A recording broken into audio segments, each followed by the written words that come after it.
The Hunter. My name is Andrew, and I have a YouTube channel where I do urban explorations. In the beginning, I did horror explorations, going into caves or supposedly possessed places. But since I never saw anything, I felt that the content of my channel had to mature. So I moved away from the horror theme and started making videos of explorations in forests or mountains. I never imagined that in one of them, I was going to have the worst moment of my life. That day I was camping in the woods.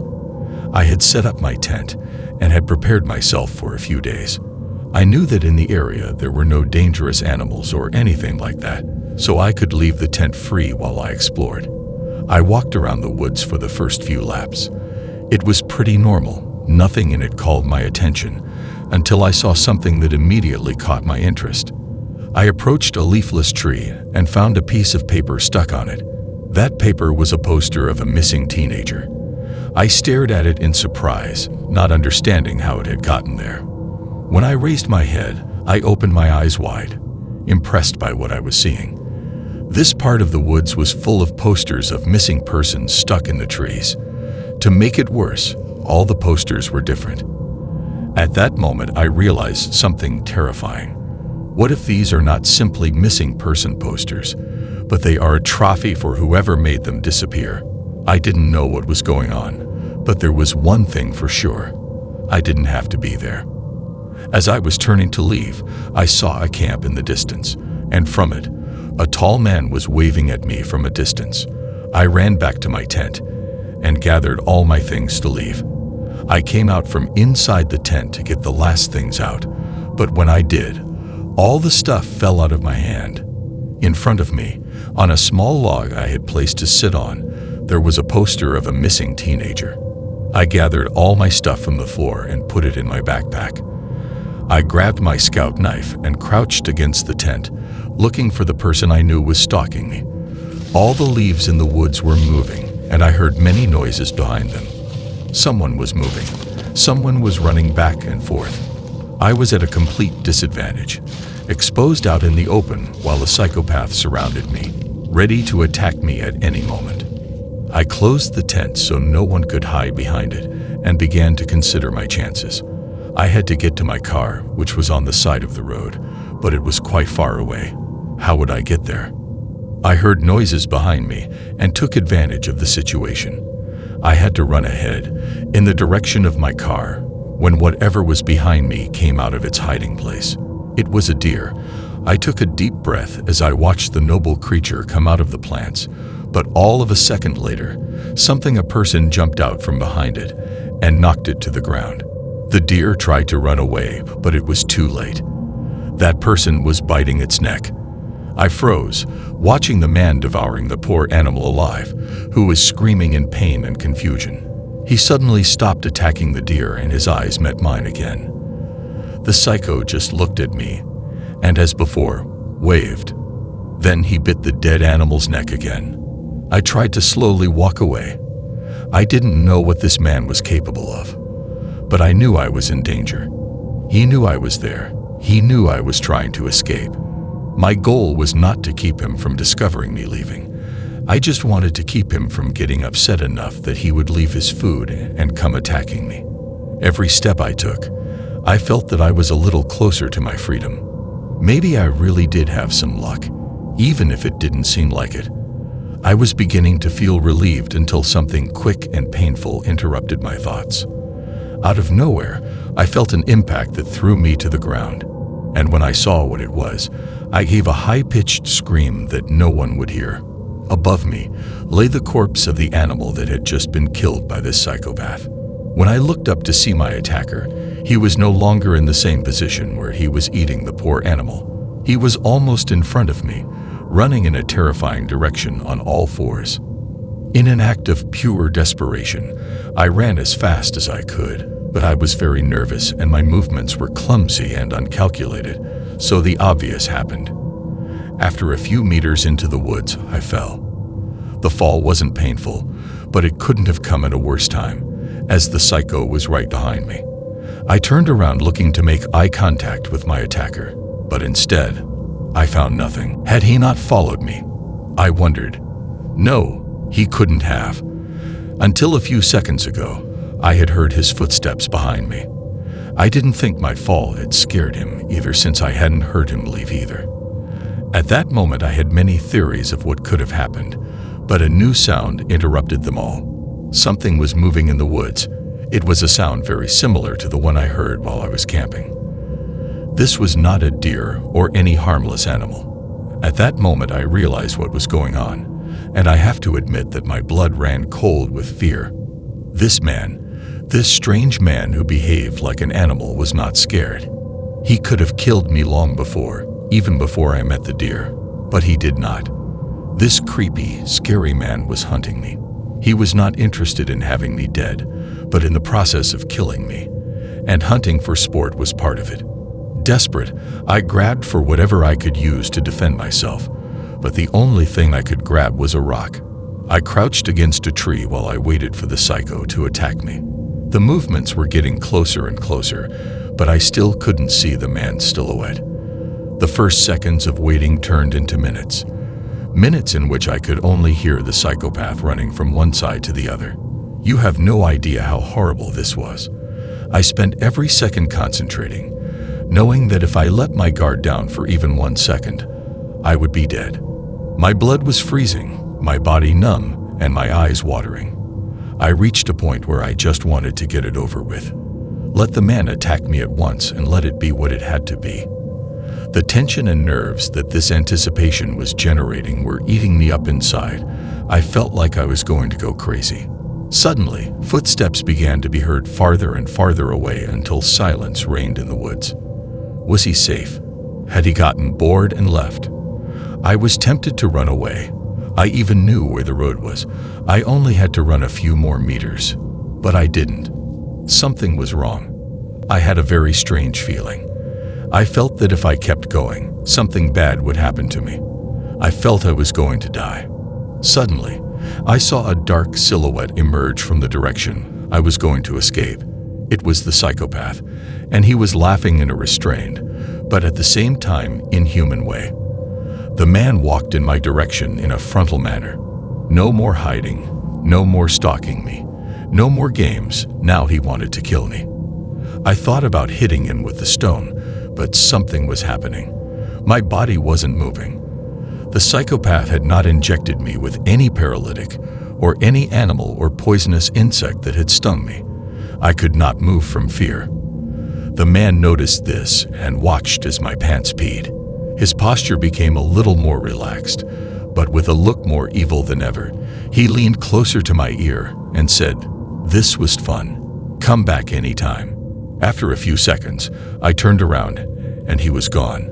As soon as I recovered, I quickly ran to my car, and when I got in, I accelerated as fast as I could. It was evident that the psychopath was no longer chasing me, but somehow I felt that he was just a few inches away from me, and I kept feeling it until I was finally out of that terrifying dark woods. When I called the police, they found nothing. Not the posters, the tent, or the dead animal. The woods were empty. Today, I still go on explorations, but I always do them with friends. I would never dare to go back to the woods alone. That day, I realized that one night of bravery can be the last night of your life.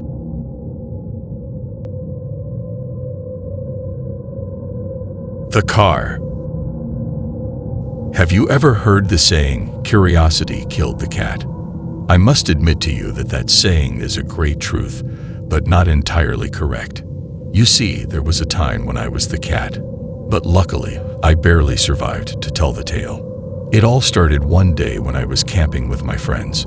Every summer we went fishing, but this one was particularly different because after we did, we took a detour to see the woods. This had clearly been my idea, as I am a great lover of nature, and although we always drove near the woods, we had never camped and spent any time in it. I must admit that it was a fun vacation, although there was something that had caught my attention, and I couldn't get it out of my head. As we were coming along, I could see a black car ahead of us. This car's behavior was erratic, as if it was spinning around, acting according to our movements. My friends thought it was strange too, but they decided to ignore it. They decided to look for simpler explanations, and in a matter of minutes they forgot what happened. I forgot about it too, but when I saw the car hidden in the weeds as we were leaving, I assure you that my curiosity returned. You know, I am a horror writer, and I must admit that I have a great appetite for the occult, for the bizarre, for the mysterious. That decision I made was a very unwise one. I won't deny it, but I had to do it. Halfway down the road, I decided to turn around and try to see what the black car was doing. When I went back to where I had seen it, I noticed that it was gone. The car had started. I parked my car nearby, and luckily I could see it. The black car was 20 meters below us, and at a great distance. I parked my car, and just as they had done before with the black car, I waited inside the car with the lights off. What was a black car doing in an open field in the middle of the woods? As I waited, I admit I started to get scared. What if it was in the middle of a drug transaction? What if they were terrorists? If they saw me, there was no way they would let me back in. I thought about leaving, but I was already too committed to this. If something bad was going on in these desolate woods, I should report it to the police, right? Anyway, all that was just speculation, because nothing was happening. I knew that if I waited, something would happen. No one was getting out of their car. Seconds, minutes, and hours passed, and nothing happened. Until at one point, everything happened. Suddenly, many cars arrived and many men in black robes surrounded the open field in the woods. I got out of the car, closed the door, and walked a few meters to a place where I could take good pictures with my cell phone. The men made a bonfire in the center of the field and began to surround it. The black car opened, and a girl got out with something in her hand. I zoomed in on whatever she was carrying and gave a little gasp when I realized that what she was holding was a dead chicken, which she threw into the middle of the campfire while everyone was dancing around it. I had some pictures that no Ritter would have ever dared to get in their lives. I was thrilled, but also really scared. That was enough for me.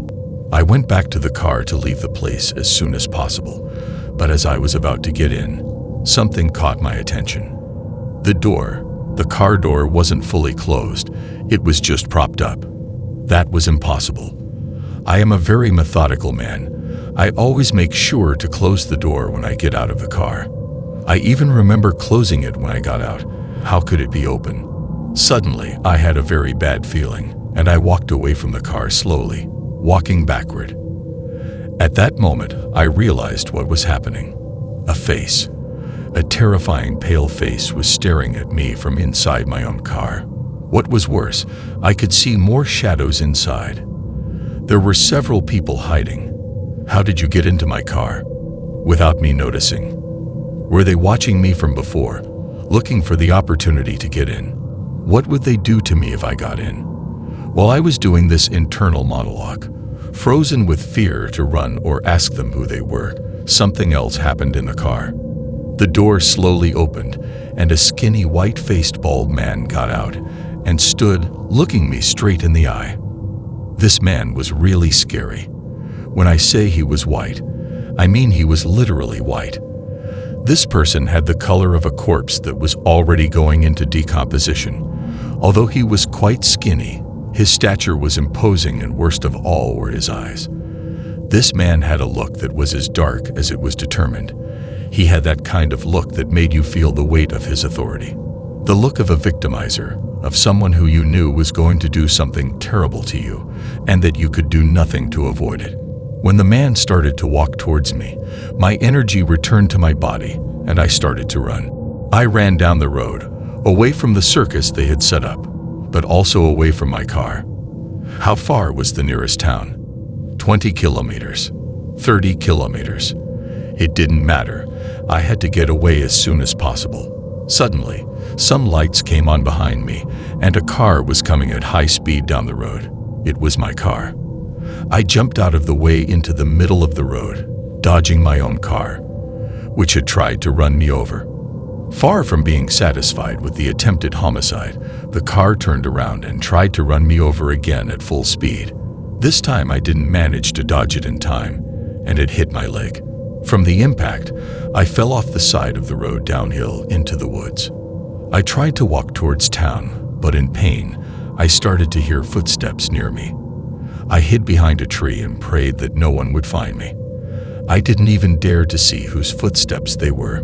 Many of those footsteps were hurried, nervous, and running around looking for something or someone, possibly me.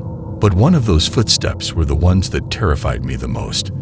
In contrast to the nervous footsteps, the footsteps of a person were different. They were slow, calculated, and imposing. It was as if each step had a planned purpose. Nothing was random. I didn't know whose it was, but I could guess. For sure it was that man who had gotten out of my car. As all the footsteps came and went, this man's became much slower and even stopped next to me for a few seconds. I was sure he was going to find me. What would I do if that happened? Keep running? Fight? Neither idea seemed good. I didn't really have a backup plan, and that made me desperate. I began to cry softly. I had covered my own face and avoided making any noise, but my nerves got the better of me.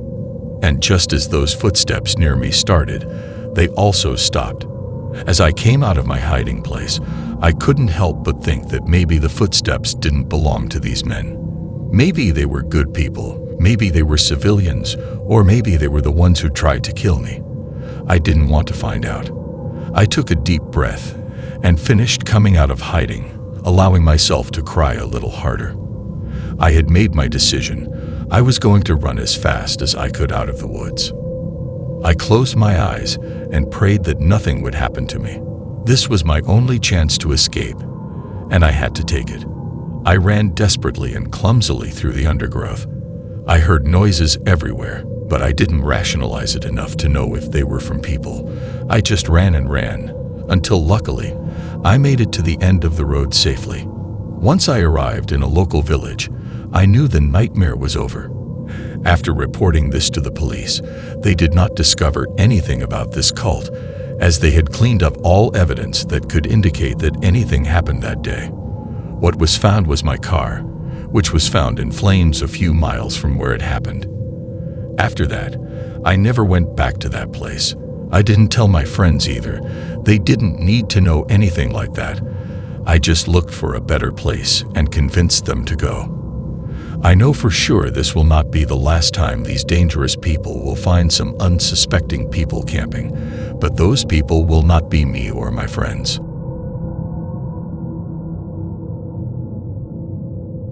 The bus. Hi, my name is Mike. I consider myself an adventurer, a person who explores the whole world, no matter what the destination is.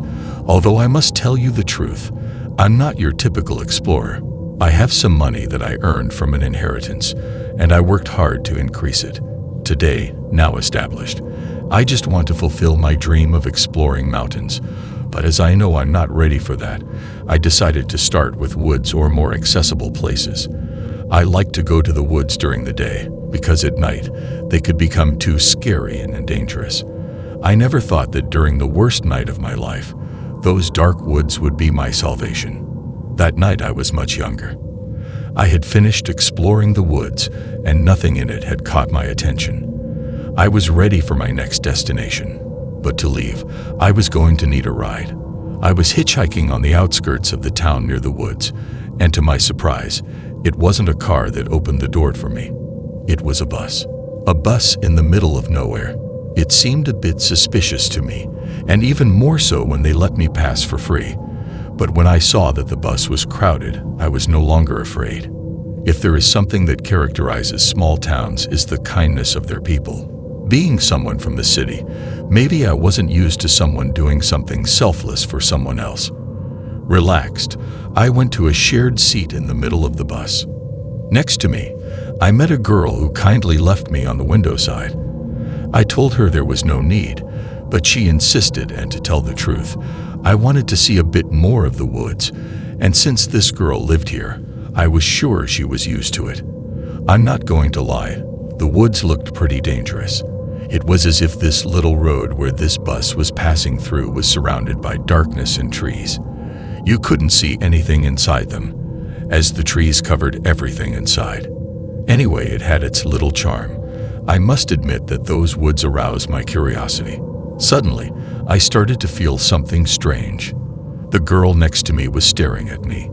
Her eyes were lustful, and her hand was on my leg. The girl approached me very suddenly. I know that anyone else would have accepted, but I had a girlfriend, and I didn't want to do something I would regret, so I pushed her away. At my action, she was surprised, but to my shock, her smile got bigger. Before I knew it, I noticed that everyone on the bus was looking at me. Everyone had a big smile on their face. That smile was not evil, it was more like generous. From one second to the next, everyone was talking to me in Swedish. I didn't understand what they were saying, but they all had very happy and cordial looks on their faces. I'm not going to lie. Even though these people didn't seem to want to do anything to me, they were scary. I tried to tell them that I didn't understand them, but these people kept talking and talking. They didn't even seem to be trying to understand me. One person made a shushing sound, and everyone turned around. It was a woman in a robe. This person was very tall and imposing. She appeared to be over 6 feet tall.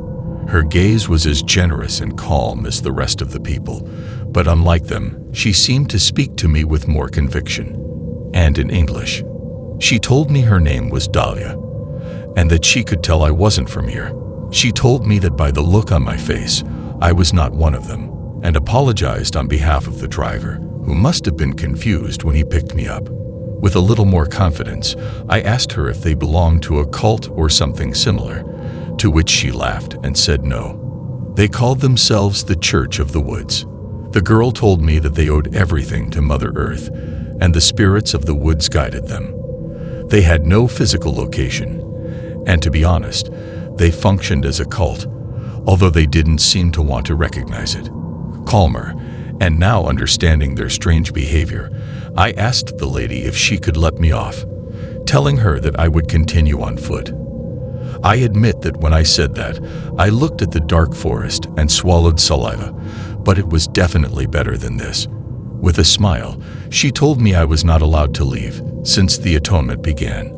I asked her where the trip was going to end, and she told me that it ends in the heart of the woods, where the bus will drop off a cliff with all its passengers. When the woman said that, I thought for sure it was a joke. Maybe I had misunderstood. This couldn't be happening. Was I being part of a mass suicide?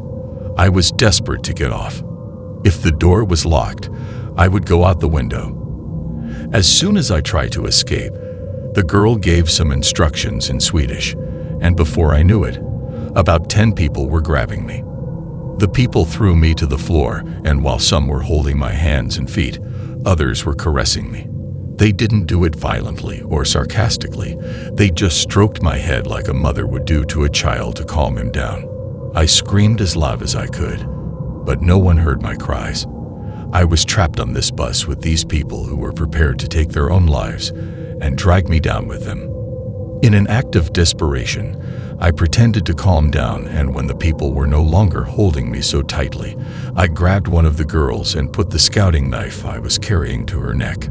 The rest of the people were still smiling. They still seemed oblivious to what was happening. I made my way through the bus to the back. Some people approached me.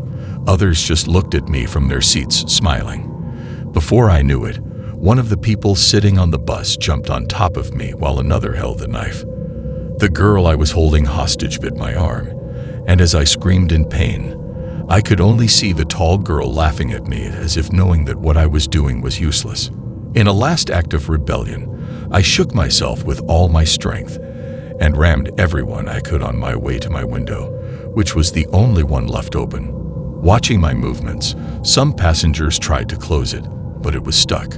I took advantage of this moment to jump out before they could close it, and as I was falling down a slope, I could see the people on the bus staring at me. They all had huge smiles on their faces. The person who stood out the most was the tall girl, who waved to me as if she was saying goodbye to a great friend who was going on a trip. That was the last time I saw the bus or any of its passengers. Once in the dark woods, I started my way to the road. I must admit that I was very scared. Every step I took was accompanied by strange noises which I could not decipher the origin of.